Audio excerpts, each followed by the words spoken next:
Looks like we're muted.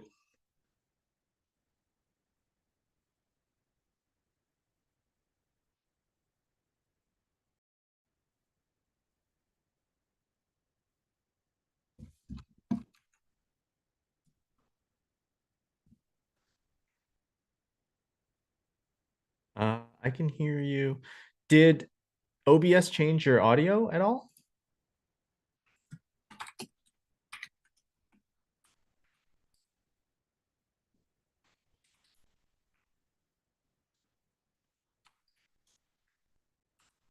Oh, okay. So it sounds like they can hear me. Hi, chat. It's a shame you guys. It's a shame you guys didn't get to hear Zach, his beautiful intro here. So while Zach's fixing his audio, hi, Lindsay, MGD, good to see you guys back. Dark Fighters, Bradley, right on, right on. I swear we usually don't have tech issues this, but hold tight. It's not going to be an SDPN broadcast unless we have a tech issue.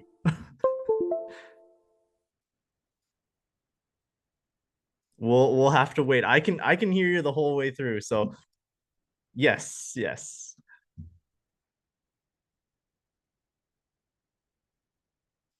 So while Zach fixes his audio, I will do a quick recap. We were mentioning how the Oilers showed up to play tonight, with the exception of like one or two shifts every once in a while. The Oilers were just rolling. Vegas really gave them a challenge. We were prepared to have this swing the other way and be a loss stream, but you know what? The boys showed up. We'll see if the stream can hear you here. Stream, give us an okay and an affirmative if you can hear Zach at any one point. There is a little bit of delay, so don't worry if we'll monitor the situation.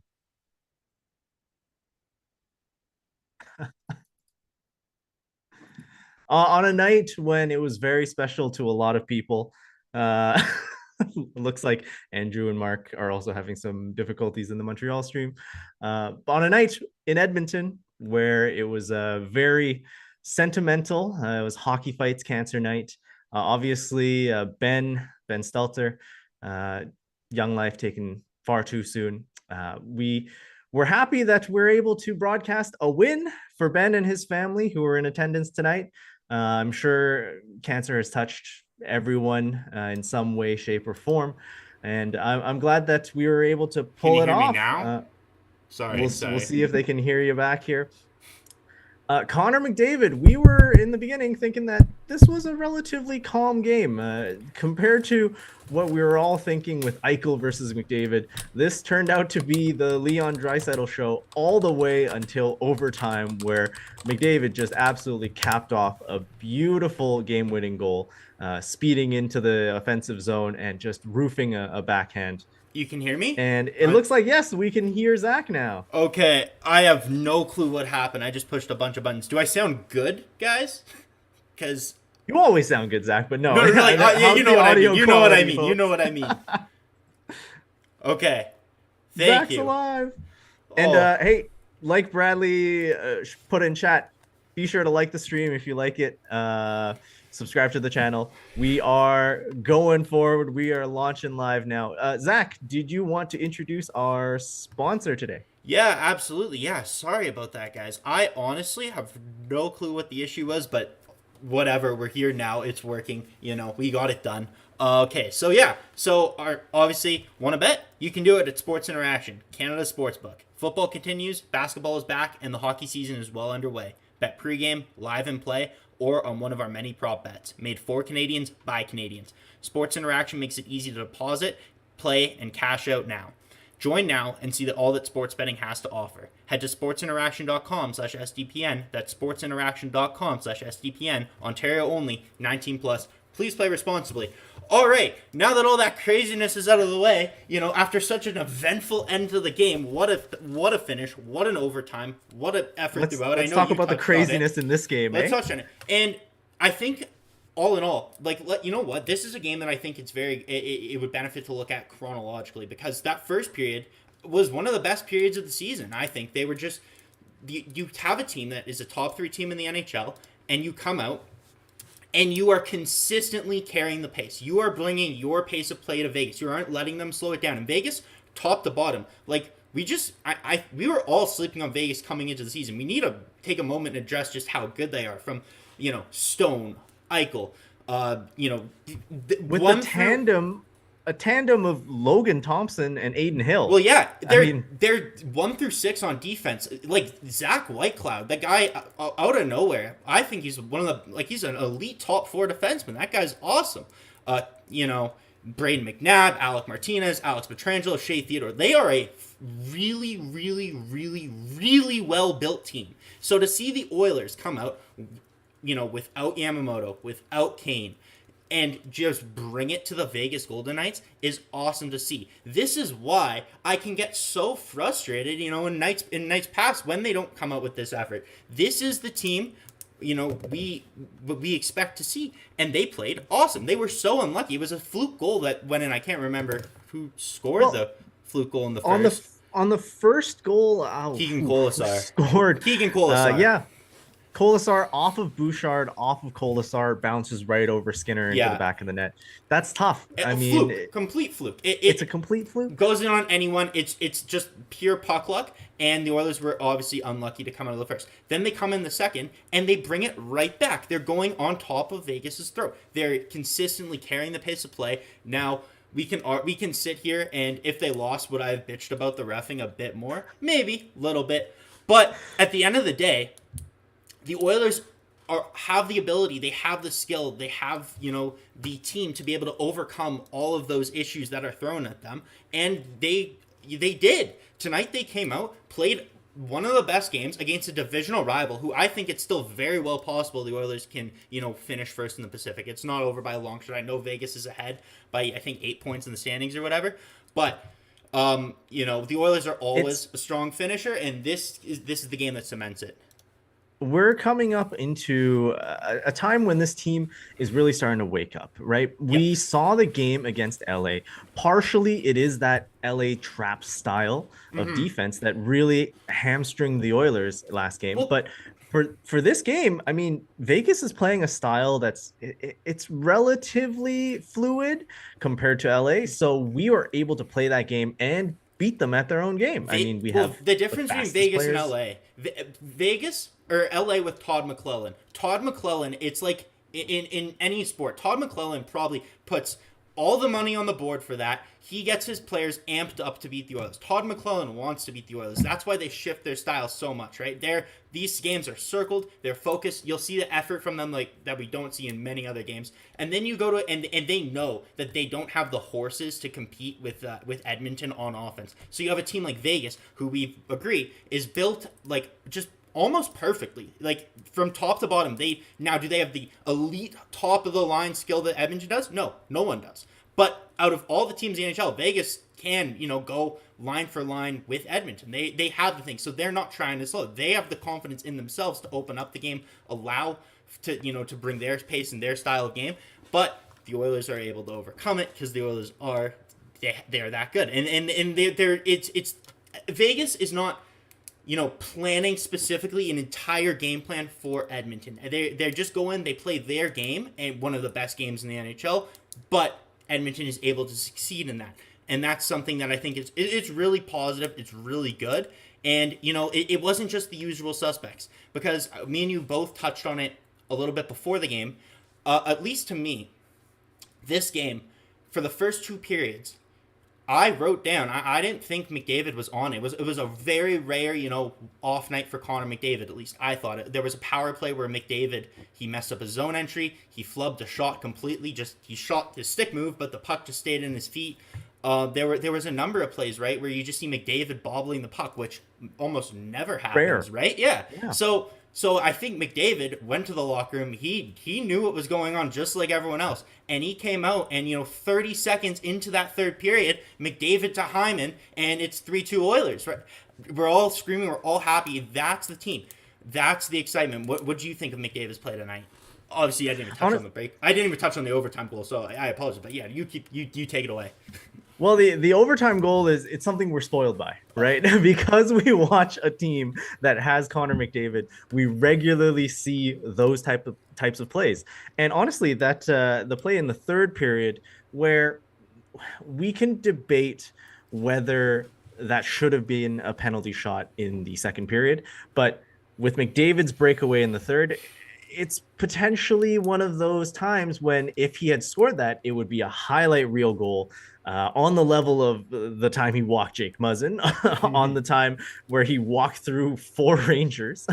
It would be one of those highlight reel goals. And we saw some relatively inconsistent refing. Oh my God! In Yeah. the end, we take it as a win. McDavid starting that point streak again. Draisaitl starting the point streak again. We're hoping to see the goal streak as well. Mc50 is coming, guys. Mc50 is coming. Mc80. And at this rate, we're hoping to see all these guys essentially keep clicking. The only people that I think had a little bit of a rough night, and it's been an ongoing sort of narrative, is Devon Shore and Dylan Holloway.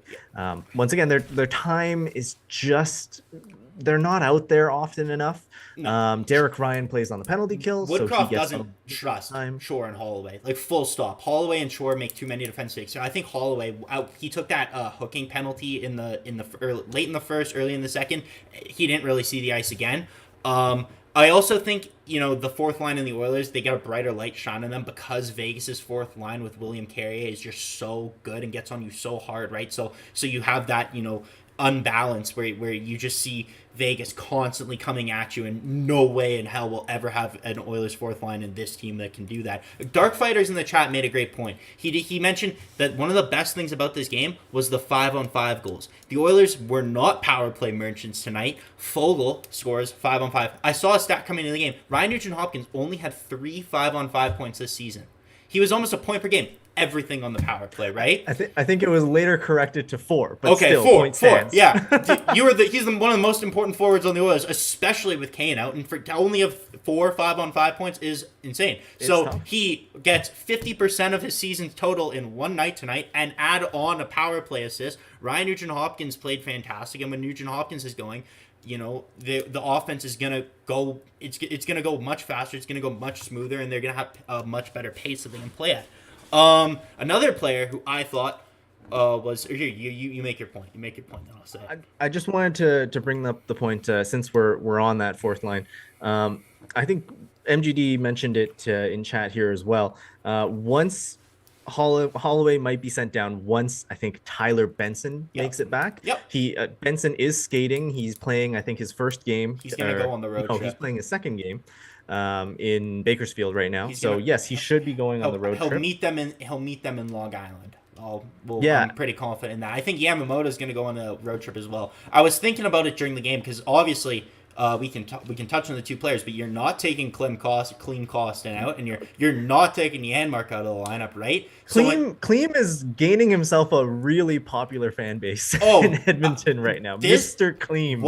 I've never seen a player come in and within 2 games is a fan favorite already. And what can I just say? What a play by him. This is what the Oilers were missing. This is why everyone's screaming and yelling for toughness. Clean Costin, I think, gets smoked by, I want to say it was Zach Whitecloud in the corner in Vegas early in the first. Early. And you see him take it. He sees who did it. He goes to the bench. When he gets back on the ice, does he go after Zach Whitecloud? No. He goes right at Brett Howden, sends him to Transylvania on a hit, and then he gets up, and I don't know who it was on Vegas, but they just start I think it's Keegan Colasar tries to start a fight with him, and Clem Costin goes no, and lets Colasar get the extra penalty, puts the Oilers on the power play, and that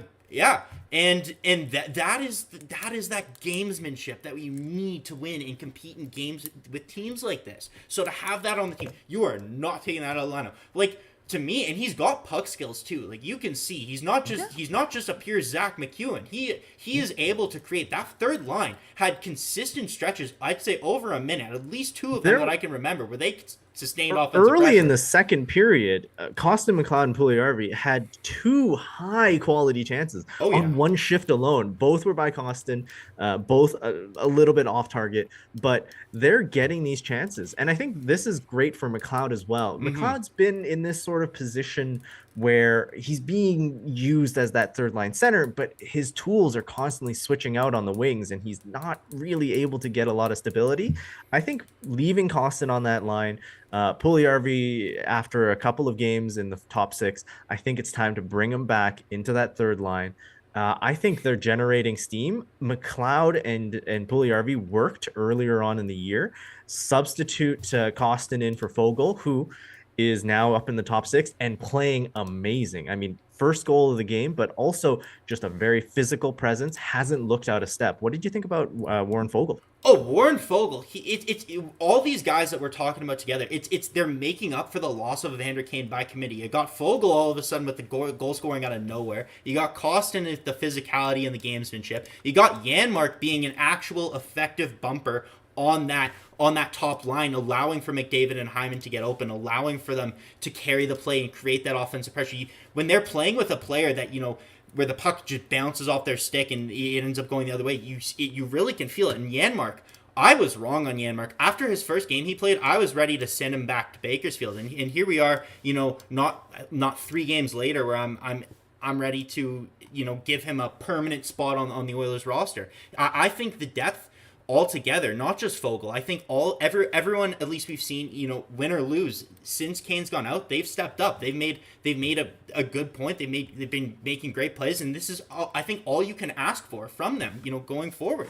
I see in the chat Broberg has 4 points in his last 2 games of the Condors. Yeah, we got to get Broberg up here quick. Ryan Murray had that toe pick late in the game where he just fell in the corner, almost cost him. I commented during the game. I said, did the Oilers defensemen always have to have at least one big toe pick fall? It's happened to Kulak a couple of times. I mean, this is just a weird oddity, and a lot of times it happens on home ice. Mm-hmm. I don't understand why they keep falling over. The equipment, this group of Oilers defensemen might get the equipment manager fired. So they got to be careful here. That's why they split the practice earlier on in the week. Yeah, literally.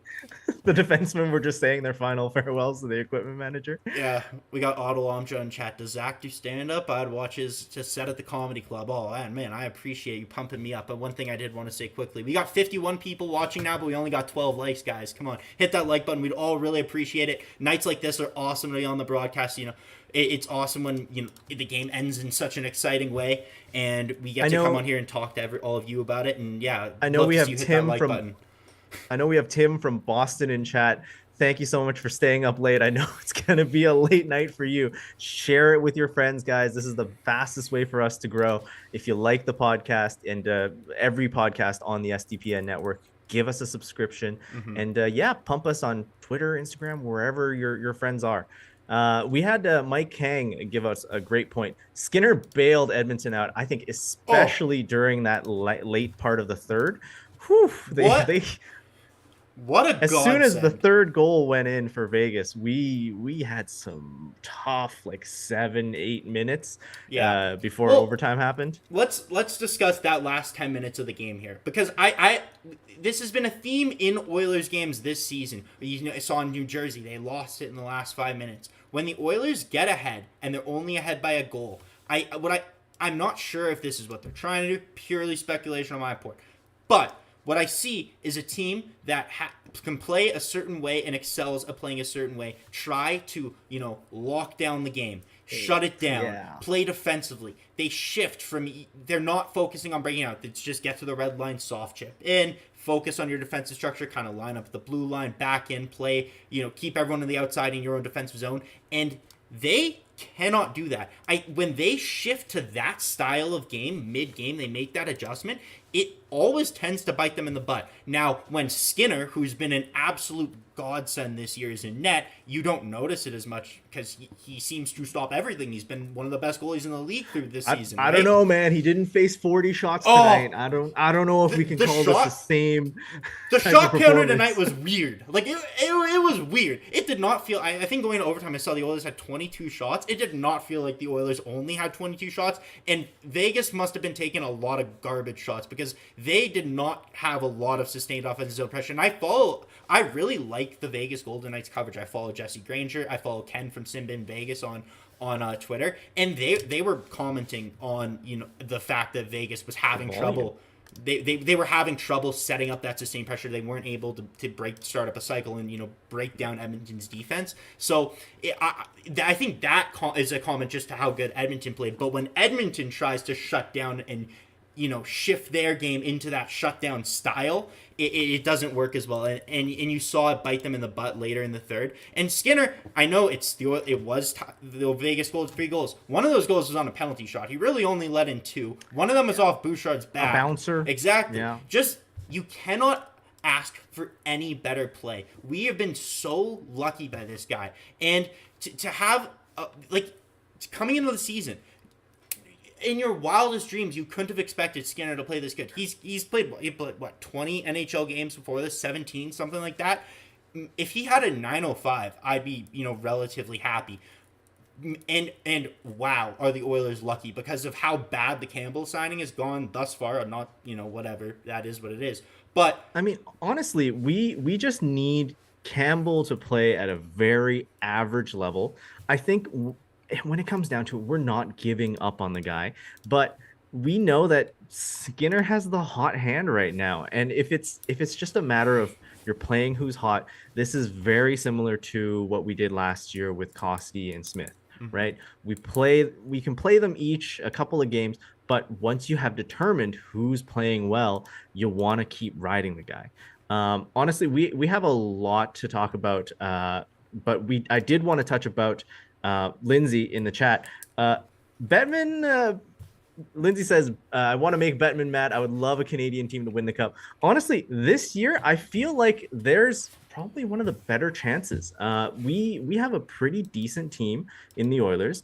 Vancouver, let's not talk about, but Winnipeg is leading the Central still. And we have the Eastern Conference teams. I mean, Ottawa and Montreal, let's leave them out. But Toronto's doing all right as well in a very tough division. I'm hoping that Canada can actually represent not only at the World Cup, which is why I have the jersey up here, starting on Wednesday, but I'm hoping that we can represent in the NHL playoffs this year as well. Yeah, it's funny. In the chat, Travis Otner says hockey fights Canada. Hockey fights and Canada. I'm not sure, did you catch that on the broadcast? Little rough first line there, but hey, that cracked me up. But we are for Canada. We're not about fighting Canada. I don't know. I don't have the faith in you that the Leafs could win a playoff series. This might not endear me so much to the Alberta crowd, but my second favorite team is the Toronto Maple Leafs. I used to live in Toronto for a long time. We shared season tickets to the Leafs. I've been to a ton of probably more Leafs games than I've been to Oilers games. So I'm always cheering for the Leafs. But after I have about zero faith in them, and the only shot is the Oilers. And for the Oilers to go far in the playoffs, a lot of things need to go right. It's very early. Let's cross that bridge when we get to it. We didn't think that Winnipeg would have this strong of a showing. And as much as I hate the Leafs, and early on with the SDPN, I was like, boy, I really hope we don't have to talk about the Leafs because that's kind of what the network was before the Game Over streams. We are a very strong market, like all across Canada. We have to try and support Canadian teams. Will I cheer for them in the playoffs? No, but will I watch the games? Absolutely. When it comes down to it, we have a lot of Canadian teams. The only Canadian team that didn't play today was Vancouver, and that's because they had to play yesterday. They were the only team. I wanted to quickly bring up, what did you think about the NHL scheduling? Because we had a ton of games today, and subsequently a lot of broadcasts on the SDPN channel. Well, I mean, the NHL schedule is just weird, like all year. Whether it's like the where they're playing the games, if because the Oilers only play Calgary 3 times, or this is our second broadcast of the week, right? Like we've barely played. We came out so hot out of the gate. Now we got nothing for a while, and next week we're on the road in the New York State. So I'm not too big of a fan. I don't like the inconsistency there. The NHL is going to do what the NHL does. They don't really care what anyone else thinks. You guys all know how I feel about how the NHL is run and the Colin Campbell and the whole reffing department, Gary Bettman and everyone else. So it is what it is. But at the end of the day, all I care about, the Oilers could be playing games in Timbuktu every day, and I don't care as long as they're winning, right? So we got to win tonight. An awesome win, and I'm super happy. Who else? Yeah, and yeah, we have this is going to be a pretty big series because we play Vegas 4 times this year, and if they're continuing their pace, they're going to be ahead of us in the Pacific Conference division. So right now, in the Pacific, these are 4-point games. We gave them 1 point tonight because of the overtime win, but I think the next meeting we have on January 14th, it's going to be another spirited affair because boy, like if I see the Oilers play LA next, I think that they're going to be real chippy. They're going to be ultra physical. And I think the same is going to be happening here in Vegas, especially if Janmark sticks around, Koskinen sticks around. Maybe we end up bringing Niemelainen as well for that game. Broberg will get in. Broberg will definitely be up here, but if we do like an 11-7, we might see Niemelainen as well. Mm-hmm. Barring any injuries, of course. Let's hope we don't have anything like that. But for that to happen, we might have to do 11-7. I wouldn't be opposed to having the Oilers be a little bit more physical. Tonight, I think all of the penalties weren't stemming from the physicality. I think the Oilers were just a little bit undisciplined with their sticks. I could run you what through. Do you think about I could run you through every single penalty. Okay, first penalty. Oh my God, I can't remember who it was on. But it was a hooking call on the Oilers early. I think it was Holloway for the first one. I think Holloway was the first or the second. I knew one was Holloway and the other one was I think a defenseman. Doesn't matter. First call was legit. Oh, it was Ryan Nugent-Hopkins. Yeah, it was Holloway was the first. Holloway, Nuge, and Bouchard, I think. Bouchard the over top with the high stick on top of the head. So okay, first two. The Nuge one, Nuge one ticky tack. I think whatever. But at the end of the day, if you're gonna put yourself in that position, they're gonna call it whatever. Now you look at Vegas putting themselves in that position. They didn't really call it that much, so we can sit here and bitch about that. But again, Oilers won, so not gonna do that. Then the penalty shot, I thought that was fair. Ryan Murray completely broke up what could have been a clean breakaway. Stu made the save. If he didn't interfere, probably doesn't. It's not a goal, so it doesn't matter. I think what they called on Edmonton doesn't really bother me tonight at all. I think those are penalties you can eliminate in the future because it's all about moving your feet, keeping your play, playing defensively. Those are lazy calls whatsoever. I think where the frustration comes is not even from a penalty. It's from a play in the game where in the third period, the Oilers shoot the puck down the ice. Shea Theodore standing at his own blue line. He could literally stick his stick down. It goes right through his legs, and he just skates, lets it go right by him. And the ref calls it, or the linesman calls it icing. And everyone in the building, when Rogers Place knows their hockey, they boo at everything. Every fan in that building is tuned into the game. It's not like watching a game that's playing, in Arizona, right? Every fan knows what's going on there. So everyone's booing. The players are so mad. 5 seconds later, the offensive zone faceoff in the back of the net. Of course that's going to happen. That was probably the most frustrating thing to me. And then what I think is because the Oilers have such a dynamic power play and they got a power play goal back in the third, so when the game's tied, about to go to overtime, the refs don't want to impact the game. They don't want to get all sticky that call. You see Pietrangelo do a WWE-style suplex on Janmark, take him down, send him off to the bench. Hurts the guy. And nothing's called. And again, Rogers Place on their feet, whatever else. Siri, shut up.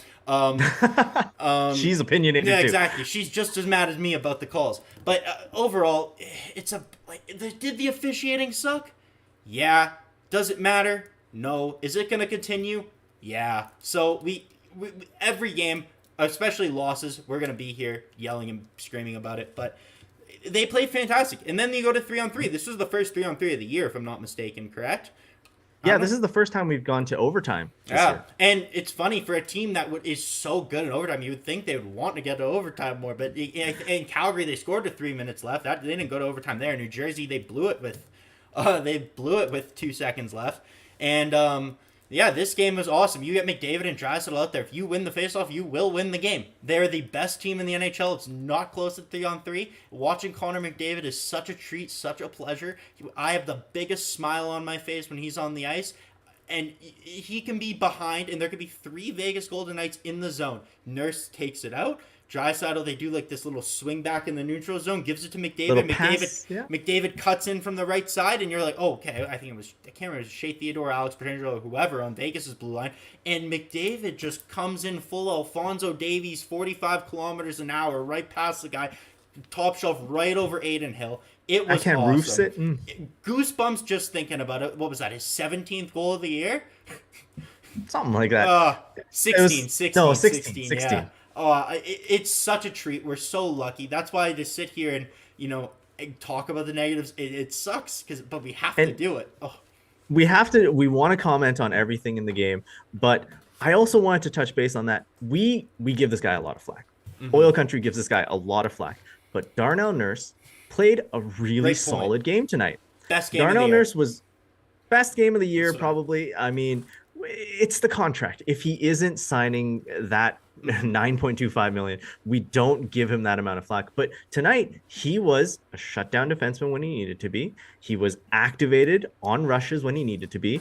And that overtime, you stick McDavid, Draisaitl, and Nurse, because they are your leadership core, and they got the job done tonight. Nurse activated, but he was smart. He wasn't frantic. That's the thing. When Nurse plays smart, and just like Bouchard, we always get mad at for lack of urgency, and I think that bit him. I know we're talking about Nurse. Bouchard in the first had a shift where he had 2 direct giveaways right in front of Skinner, right? And that was because of a lack of urgency and a lack of pace, right? Plus one in the third, exactly. where with Cody Ceci bailing him out. Yeah, not his best game whatsoever. But what I'm saying is, I think that what we get mad at Evan Bouchard for not doing is what Darnell Nurse needs to do. If he takes it a little bit slower and plays with it, and he thinks a little bit more about every play, and you see that tonight when he's more selective about where he's jumping in, more selective about the shots he's taking, not just driving up on the forecheck every single play. He's playing the blue line better, playing more physical, being smarter defensively, not losing his man in front of the net. Because when Darnell Nurse loses his man, he's been a little bit unlucky. A lot of that stuff's been going in.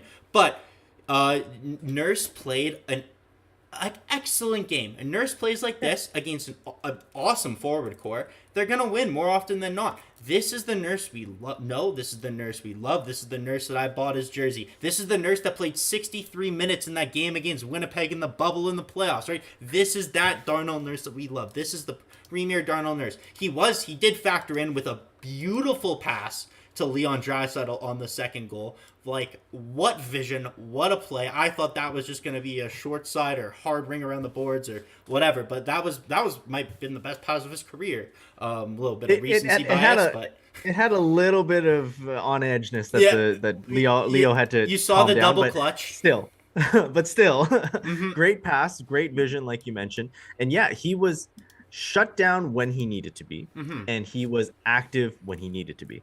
I think this is why we had to pay Nurse that amount of money. You don't want your number one defenseman suddenly being Cody Ceci, right? No. Like, that's why we paid Nurse, and he's really had some struggles earlier on this year, but I'm hoping this is the smart Darnell Nurse moving forward. I think after that LA game, especially, the team definitely had some discussions, and everyone's role is probably a lot more concrete now. They're simplifying the game, and when we have a simple game, we win hockey games. Yeah, like, the Oilers don't have to make it complicated. You have the 2 best players in the NHL. This is the perfect building block for so many of the important players on the Oilers this game. This is how you build wins going forward.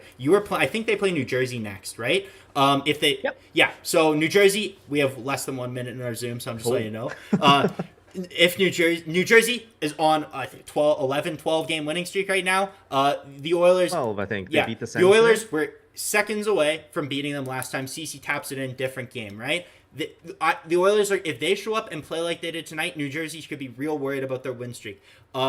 Since we only have 1 minute left, I'm sorry to end it so abrupt. I was not watching the time. That's my fault. Dennis, Hey, where can they find you? At Dennis Lee YEG on Twitter. Zach, where can they find you? You can find me at zwheel97 on Twitter. Follow us on SDPN Sports. Remember to like the video, guys. Please subscribe. We'll be back. You'll be back. Avery has the game on Monday, the rematch against the Devils, November 21st. Yep, and I'll be back That's it for us. on Saturday. Have a great rest of your night. Thanks for coming here, guys. We will see you guys later. Game over! Powered by Sports Interaction, Canada Sports.